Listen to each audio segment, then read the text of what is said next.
Hi, I'm Arnie Gundersen, Chief Engineer and Board Member for Fairewinds Energy Education. It's March 2016, and 5 years ago this month, the triple meltdowns at Fukushima Daiichi began. Maggie and I and the Fairewinds crew have received many questions about how this disaster began, its current status, and what the future after such a major catastrophe may look like for the Daiichi site, for Fukushima Prefecture, and for the people of Japan. All of us at Fairewinds created this video to answer your questions and share the truth about the ongoing tragedy at Fukushima Daiichi. First, let's look at why this disaster happened at all. Many of you know that in addition to the public information work we do with the nonprofit Fairewinds Energy Education, we work together as a paralegal services and an expert witness firm that Maggie founded in 2003, named Fairewinds Associates. During the first quarter of 2011, we were working on several cases and uncovering a number of significant safety issues at very different plants here in the U.S. One night, after a dinner walk only 3 weeks prior to Fukushima Daiichi disaster, Maggie said, "You know, we look at a lot of aging nukes and we're uncovering so many safety risks. Arnie, what do you think the next radioactive disaster will be?" I said, "I'm not sure where it will be, but I'm sure it will be in a General Electric Mark I boiling water reactor." Unfortunately, I was right. The Fukushima Daiichi atomic reactor is a GE Mark I boiling water reactor design. If you listen to the mainstream media, you might believe that these 3 atomic reactor meltdowns at Fukushima Daiichi are strictly a problem produced in Japan. That is absolutely wrong. All of the major design decisions at Fukushima Daiichi were made in the USA, including placing the diesels in the basement and ignoring the 2,000-year history of huge tsunamis. The atomic reactor itself was designed by General Electric in San Jose, California, while the entire Unit 1 power plant was designed and constructed by Ebasco, located in downtown Manhattan. Today, in the United States, there's 23 atomic reactors identical to those still in meltdown at Fukushima Daiichi. The atomic power industry would have you believe that the Japanese nuclear program is somehow inferior to the U.S. counterpart. Moreover, it wants you to believe that such a catastrophe could not happen in the U.S. And once again, the nuclear industry is absolutely wrong. All of the mechanical problems that caused the equipment malfunctions at Fukushima Daiichi are also present in each of the 23 GE Mark I boiling water reactors here in the United States. But more importantly, the same engineers that designed 100 atomic reactors here in the U.S. used the same skills to design the 6 reactors at the Daiichi site. And finally, the people we're supposed to trust to regulate the United States plants, the Nuclear Regulatory Commission, or the NRC, have been compromised by the atomic power industry just like the Japanese regulators were. Japanese technology is not inferior to U.S. atomic technology, and the regulation of Japan's nuclear power and materials industries are not less regulated than those we have here in the U.S. For that matter, several U.S. plants are in such decrepit condition and also located in earthquake faults or downstream from leaking dams that it is only dumb luck that none of America's atomic power plants have suffered meltdowns since the 1979 disaster at 3 Mile Island in Pennsylvania. For more than 40 years, both American and Japanese engineers have been absolutely aware of the many design flaws that caused the meltdown and accompanying explosions at Fukushima Daiichi. Senior managers at the Atomic Energy Commission, the regulatory precursor to the NRC, expressed grave concerns about the GE Mark I containment design as early as 1972. Subsequently, in 1985, a report issued by the NRC identified that if a meltdown occurred, there was a 90% probability that the Mark I containment would explode. Afterward, another NRC report from the 80s showed that General Electric's entire reactor design was more prone to a meltdown than other atomic reactors because it was designed with many holes in the bottom of each reactor to facilitate the movement of the control rods required to slow down and stop the atomic chain reaction. These control rods significantly weaken the floor of each GE boiling water reactor. And finally, again in the 80s, NRC reports indicate that GE and NRC knew that the high pressures, the high temperatures, the high radiation levels after a nuclear meltdown would cause the plumbing and the electrical conduits in each of the containments to fail totally, thereby allowing groundwater to leak into the molten core. The ongoing disaster at Fukushima Daiichi simply proves these early engineering analyses from the 70s and the 80s were absolutely correct. Not one safety system operated as it was designed, and consequently, massive amounts of radiation continue to enter Japan's water and air and bleed into the Pacific Ocean daily. No one in the atomic power industry wants to discuss why these reactors were operated for 40 years knowing that they were ticking time bombs, and why dozens of similar reactors are even allowed to operate today. You've heard me say it before here at Fairewinds: follow the money. Quite simply, the atomic power industry and its regulators put the interests of investment bankers, atomic power and weapons brokers, and the government eager to retain atomic capability ahead of our public health and safety. It was obvious back in 2011 that these poorly designed and aged reactors that are sitting in an earthquake zone would continue to bleed radiation into the Pacific. Clearly, leaking radioactivity will be an ongoing phenomenon for decades at least. Here's what I said when I was one of the first to identify this leakage back in 2011. The building, that box, is called a reactor building, and inside that is the containment. And as pressure started to build up in Units 1 and Unit 3, they vented the hydrogen gases into the reactor building, and that's what blew up. And that the dramatic pictures of the explosion were of the reactor building. Underneath that rubble is the containment. But in the building that's intact, they didn't vent it in time, and they had a hydrogen detonation inside the containment. And that's kind of like sneezing with your mouth closed and your nose pinched. It's going to pop your eardrums. Well, what happened on Unit 2 is that as a result of that explosion, the containment itself broke. And so now radioactive liquids are leaking out of the containment into that trench. I want to shrink this down for a second. I want to come back to the pictures in a minute, but for now I want to just talk about how much water. Because the company says 11,500 tons of radioactive water. We're not minimizing this at all. Going into the Pacific Ocean, that's about enough water to fill 5 large swimming pools. The Pacific Ocean, as you can see, this is, in terms of the volume of the Pacific Ocean, Mr. Gundersen, this is literally a drop in the bucket. However, you think the company is understating the concern here about the radioactivity? Well, they needed to empty tanks on site because the tanks had concentrations of liquid that were 500 times what was permissible. But the stuff they needed to put in them was much more radioactive than that. So the 11,000 tons that they pumped overboard today was to clear tanks so that more radioactive liquid could come behind it.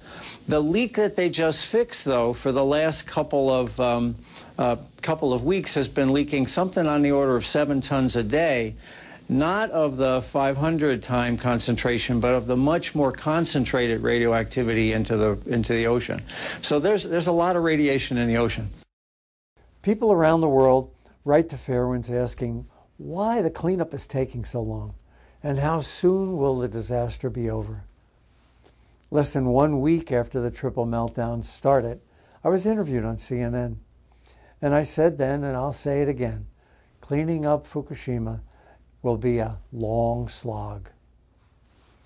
While we at Fairewinds Energy Education were speaking truth to power during the first week of the meltdowns, government officials here, in Europe, and in Japan were trying to convince people around the world that nothing bad had happened at TEPCO's Fukushima Daiichi site.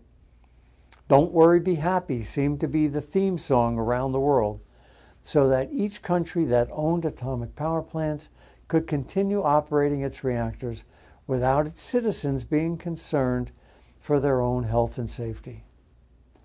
Many FOIA, that's a Freedom of Information Act document requests, given to the Nuclear Regulatory Commission have produced a series of emails from inside the NRC that show that U.S. engineers and the Commission itself knew exactly what the world was watching via the internet and social media was a real tragedy of enormous proportions. In spite of this knowledge, throughout the world, in atomic reactor countries, government officials didn't tell anyone just how severe this calamity was. I spent almost 45 years in the atomic power industry, and I have a bachelor's and a master's degree in nuclear engineering. I was also a licensed reactor operator. I taught reactor physics at Rensselaer, and I had an Atomic Energy Commission fellowship. I also have a patent on a nuclear safety device. Well, when I was interviewed on John King on CNN on March 18th, 2011, I was the first person in America and in Japan to publicly say what many nuclear engineers, regulators, and government officials all over the world already knew. It has been described already. Secretary Chu today called it, Arnie, worse than 3 Mile Island. Based on everything you know tonight, is there a chance that it will be worse than Chernobyl? I actually think it's at Chernobyl level right now. You have 4 different reactors. A year ago, the worst case imaginable was 1% fuel failure with a containment that leaked 0.1% per day. That's what we thought was the worst that could happen. And now we're finding 70% fuel and a containment with a hole in the side of it. This is 100 times worse than the worst case we imagined a year ago. Sobering perspective. Arnie Gundersen, Sharon Squassoni, appreciate both of you so much. 2 months after I said that on the John King Show, while nuclear engineers and regulators maintained silence, and after the nuclear power industry called me a liar, Japan's government officials belatedly told the world the truth about the failure of TEPCO's Fukushima Daiichi atomic power plant. The world was finally told that the system failures and meltdowns in Japan were as bad as Chernobyl. What took them so long? As I've said all along, follow the money.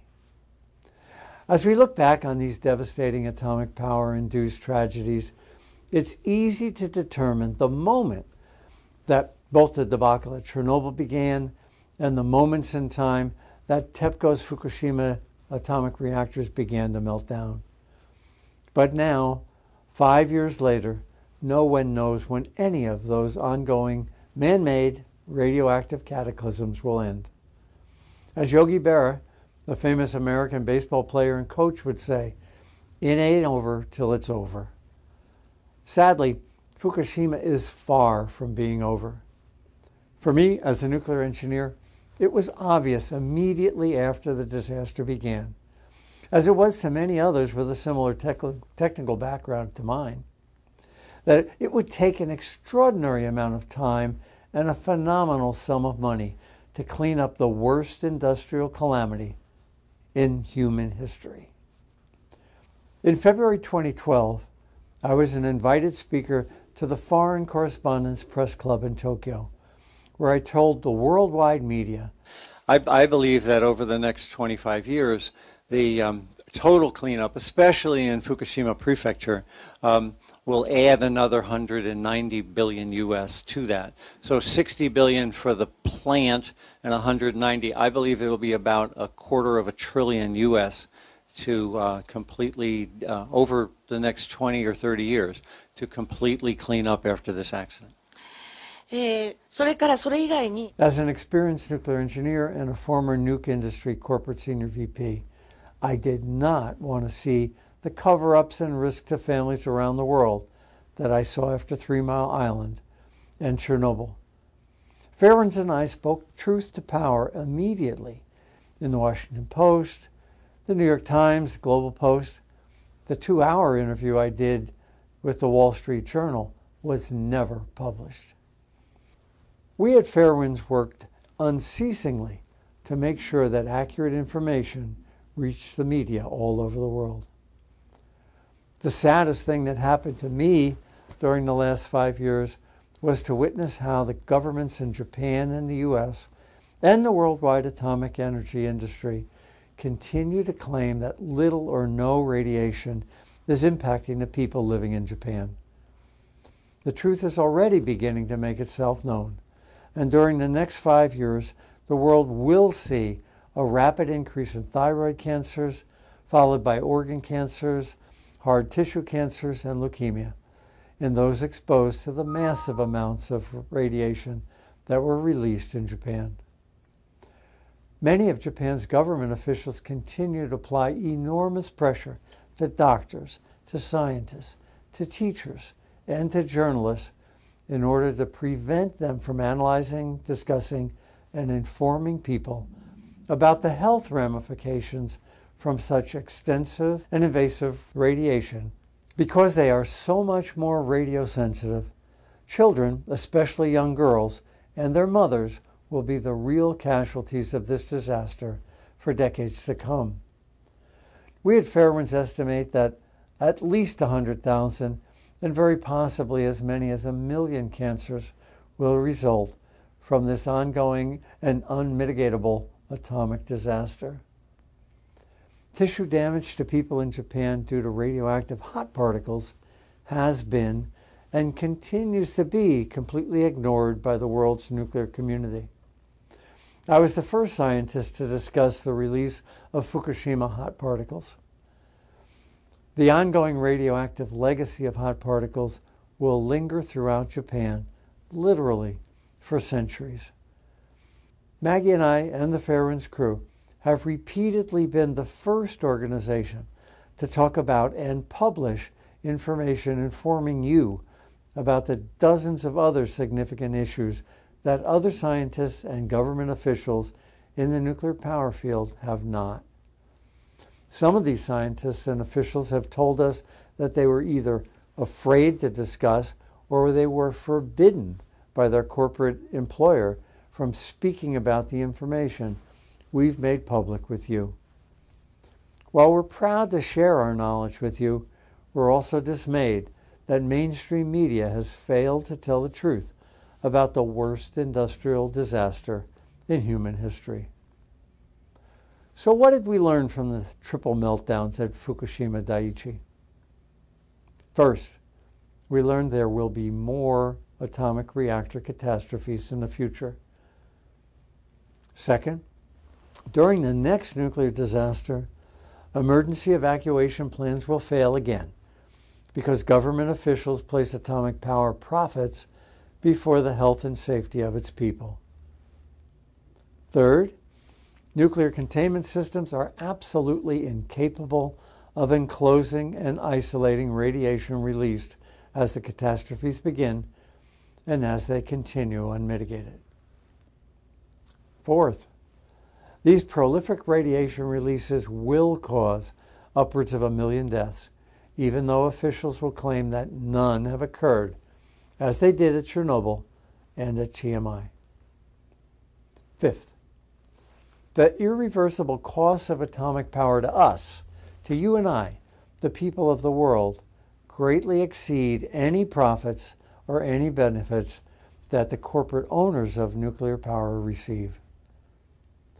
Sixth, due to its triple meltdowns and the unmitigatable radioactive releases, Fukushima Daiichi will continue to bleed radiation into the Pacific Ocean for more than a century. And finally, there is no roadmap to follow with directions to stop the ongoing debacle that is Fukushima Daiichi. It will be a long slog. Renewable energy is so much safer and economically viable. With the legacy of TMI, Chernobyl, and now the ongoing calamity at Fukushima Daiichi, why is the world even considering building more atomic power plants?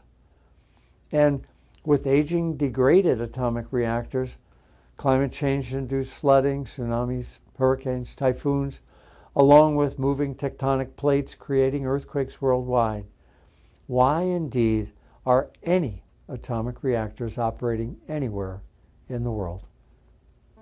I'm Arnie Gundersen from Fairewinds, and we'll keep you informed.